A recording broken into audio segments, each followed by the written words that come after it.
Hello, everyone. Welcome to your next session. My name is Carly Dawdell. I manage the tech partnerships team here at ShipBob. Today, I'm super excited to virtually sit down with Aaron, founder of Hush Blankets, serial entrepreneur, and member of Forbes 30 Under 30 list. Aaron has started and scaled multiple companies across several D2C and retail channels. And today, we're going to talk a little bit about how he did it. So yeah, thanks, Aaron. Thanks so much for joining us. Thank you for having me. This is Yeah, awesome. and then where are you calling in from? Calling in from Toronto, Very, Canada. very nice. Love Canada. Hopefully, you guys are experiencing some warmer weather and some sunshine. You all deserve it. Cool. Well, to get things started, I'm going to start off with a fairly easy question for you. So you recently sold Hush Blankets, which congratulations, that's such a huge accomplishment. And I know you've talked about a couple of times about scaling to 48 million in 48 months. And for those of you on the call today that aren't familiar with Hush Blankets, it's a weighted blanket. And I highly recommend you all check it out. I actually have one, and it's very comfortable and helps me when I'm in Chicago and it's super cold, and it's just very cozy and nice. But for a lot of owners, selling their brand is really the ultimate goal. So I wonder, I was really curious if you can walk us through the process of how you made that decision and how did you know it was the right time to sell? Yeah, I mean it's interesting. I think for us it was really believing in the end of the story from the very first day. So when we started Hush in 2018 in my co-founder's second bedroom in like a den in Toronto, you know, we asked ourselves what are we doing this for? What is the real goal at the end of the day? And we said, we think we can sell this thing in 4 or 5 years from now. And before we even started, we made a list of who we would sell to, what the business would have to look like, what types of businesses were they buying, what were the numbers of the businesses that they were buying, what was their buying strategy, and we almost worked backwards and said, okay, and we would chip away at it over the years, but it wasn't a surprise for us. We knew really from the very first day how it would pan out. We would talk about the end of the story all the time, internally, externally, to the point where when it became a reality, and that was our path perfect. No, we had no idea how we would get there. We didn't know the how, but we knew how it would end. And when we lifted our head up and we were like, wow, we did it, we looked at each other, my co-founder and I were just like, no one would believe when we would say that, like, this is how it was going to end, when it was just 5 to 10 blankets a day or a couple sales a day. No one would believe. But, I think it was just our unwavering belief in the beginning on how it would end that kind of also pulled us through some of the really difficult times as an entrepreneur, that, like, it isn't always just amazing and we're making all this money. There's some really difficult times. Yeah, I think, all good companies are started in someone's house and someone's garage, ShipUp being included. I mean, we started in our co-founders like one bedroom, two bedroom, maybe apartment in Chicago. So I think that's probably resonates with a lot of brands on this call today. And then I guess question is like, did you guys get to a certain like size and scale where you're like, okay, we're ready, the market looks good, like right now is the time to sell? Yeah, I think for sure. Like, they're coming out of COVID. Our business was, in 2018, we were a $700,000 a year business. That was our first year, which was fantastic. It was just the two of us. We were profitable from day one. We started this business with $4,000. So we didn't have much. I had to I remember DJing on the weekends because we didn't want to take any money out. We went from 700,000 our first year to 10 million our second year to 25 to 48. And the momentum was so strong. We were such firm believers in building uncontrollable momentum, we would call it. In the weighted blanket space, now I don't know how many sellers there were, but a few years ago when we did our due diligence, it surfaced that there's 70,000 competitors, active competitors on between the marketplaces, retail, Amazon, etc. And how did we, emerge from essentially the dust from all the competition? It was our momentum. We were growing bigger, we were innovating faster, we were expanding beyond just weighted blankets. And when we sold the business, we weren't just a weighted blanket company anymore. In fact, most people don't know that it was like our sixth or seventh best SKU at that time. Wow. We sold, way more sheets and mattresses and pillows since then, because we saw what needed to happen to become $100 million business. We couldn't just do it with one product. So it really was kind of an insane journey to get there, and one that, at a certain point, I remember, I think every founder goes to this point of like, should I sell it or should I keep it? It's like, maybe I want to keep it. And then to answer your question, I have a really good friend of mine. His name's Jesse Itzler. He sold a whole bunch of businesses, and but he owns an NBA team. And I called him and I said, all right, I gotta like make a decision. Am I gonna sell this thing? Like, I don't know. I feel like it's gonna keep growing. I want to hold on to it. And I don't know if this will resonate with the people listening, but it did with me. And he said, as the owner of a basketball team, we have a rule. And the rule is, if we trade a player early and he goes and becomes a superstar somewhere else, we'll never be angry, because we had him and the other team will be happy and we're happy for him. But if we hold on to a player for too long and we have to trade him too late and he's no longer good and we get nothing for him, we'll be very disappointed in ourselves. And that was like a big realization for us, where it's like, hey, if we sell this thing and it goes and becomes a multi-billion-dollar company, that's amazing. We started. Isn't that like, that's such like an amazing feeling? But if we hold on for it for too long and perhaps we're just not the ones to take it to that level and it dies, I think we'd be more disappointed. That's really good advice. It was. That's really, really good advice. Okay, cool. So I know this is omni-channel webinar. So a couple questions I have for you. You've done some really cool things in the space with your brand, and one of them being sponsoring the Montreal Canadiens. So I was curious to know how that came about and what was the impact of that? Yeah, so in 2020 or 2021, I think it was during COVID. It was 21, early 21. I got a call from, I'm a big supporter of LinkedIn. I think all founders, all business owners should be pretty active on there. One of the things I do in my free time is help people, figure out their LinkedIn strategy and stuff like that. So if you're listening, feel free to hit me up. I'm happy to help, or try at least. And I was just sharing our journey, and one guy hit me up on LinkedIn. He said, hey, it's COVID, and like, I've got really good, cheap discount spots to sponsor an NHL team. And I was like, hey, I don't know how big you think we are, but we're not that big. We can't afford that stuff. That stuff's like millions of dollars. And he said, oh, well, why don't you get on a call with me and we'll talk about it. So I got on a call with him, and it ended up being like an incredible deal, a deal that's never been done before, where they covered the seats. Because of COVID, there was no one allowed in the stadium. So they would start advertising on these tarps on the seats. And I was like, if you can give me the one behind Carey Price, we'll do it. Because I know there's so much eyes. And they were last place. This was 25 games into the season. They were dead last.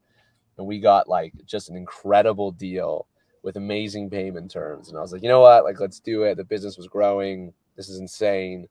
And we ended up sponsoring the Habs, which was an incredible partnership. It really allowed us to enter. If you're not familiar with Canada, Canada has Quebec, which is like the French side of the country. It's like a country within the country. It's a completely different language. Like, they have different stores. It's like, just, it's so different. Very difficult to enter into that market. But they love the Habs. That's their team. So our French business kind of took off. It was amazing. And then, much to our surprise, this last place team decides to become amazing, and they go all the way to the Stanley Cup final. They beat the Leafs in Game 7, and all of that becomes included in our deal, and it became the most incredible ad buy in company history. Yeah. Probably in like Habs history, because we came in at the lowest point and ended up, it was like buying the perfect stock. So it was really monumental for the brand, and actually helped us a lot when it came to eventually exploring our acquisition, and you know, it took the brand from what it was to a completely different level. Yeah, so a little bit of a risk, but definitely paid out. And yeah, we have some people in the chat talking about the rivalry, so that's awesome. Yeah. And then second question I have for you on kind of a similar topic is you won an award for your pop-up shop in Yorkville. How did you set yourself up for success for that activation? And then can you just talk through that activation for some of the founders on the call today? Sorry, say that again and cut out a little bit. Yeah, sorry. I know you won an award for your pop-up shop in Oh, Yorkville.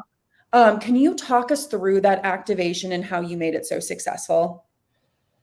Yeah, so that one was also like really funny and spontaneous. I made a TikTok, and I don't know if anyone will remember this, depending on how long you've been on TikTok, but there was this sound that was said like 30,000, and people would then use that sound to like describe really overpriced things, you know, like, oh, how was my Starbucks latte? How much is it? And like, it would be like 30,000 or something like that.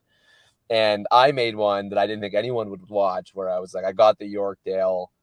Oh, for people who don't know this, Yorkdale is the highest grossing mall in the country. And I think second highest grossing mall in North America. And it's in Toronto. It's like, it's got every high end store you can possibly think of. And they're busy. It's not just like bougie, it's packed. Yeah.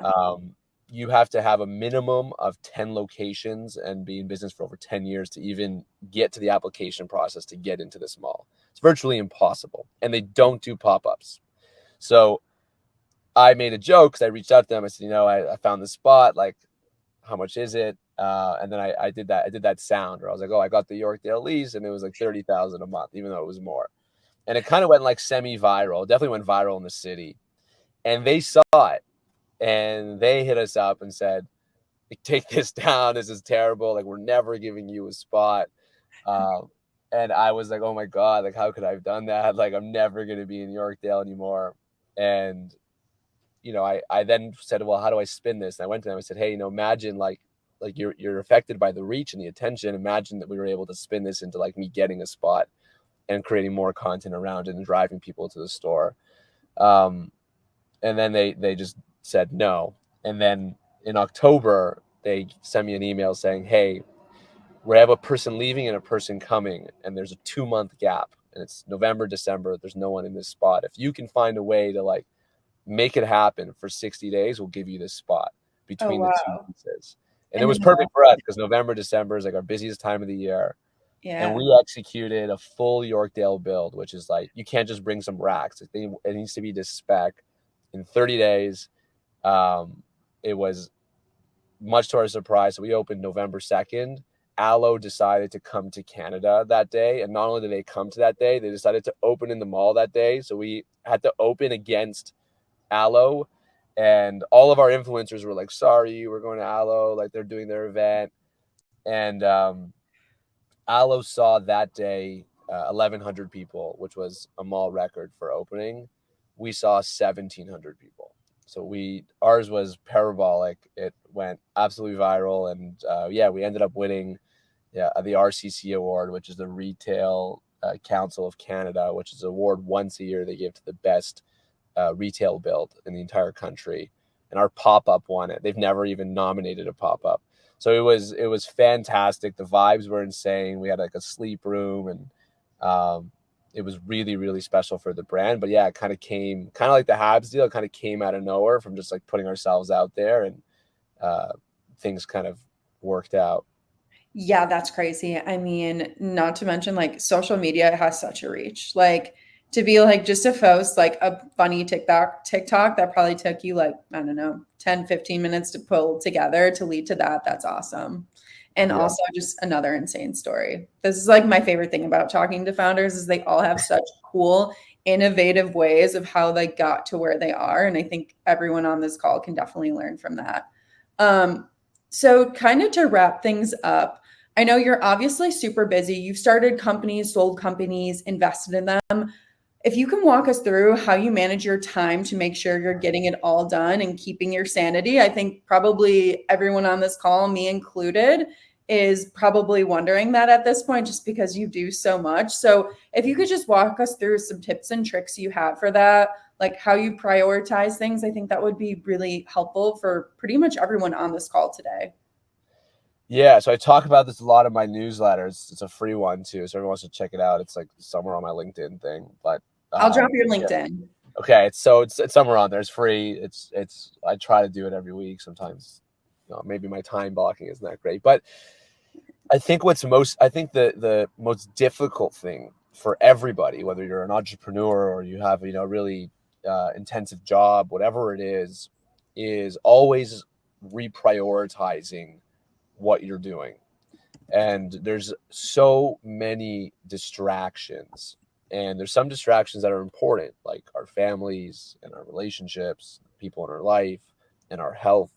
All those things are important. You can't neglect everything and just focus on one thing, but it's really two things to me, and I always say, one of my most recent newsletters was about this, was don't tell me what you're doing. Like, I don't care. Don't tell me your goals. I also don't care. Just show me your calendar, and then I'll tell you where you're going. And it's so true, because it's the commitment of what you do really every day. And the hard part is actually just believing in the end of the story. So it's hard to determine the path when you don't know how you want it to end up. And I find that specifically a lot of founders are okay with multiple finishes, like different scenarios they'd be okay with. They'd be okay if they sold their business. They'd be okay if they didn't sell their business. They'd be okay if their business did 10 million, but they'd also be okay if it did 5. Like, they have a lot of, okay, they'd be more excited maybe, but they're okay. They're okay if, like, they don't enter the new market this year, as long as the current market grows. And that is a death wish.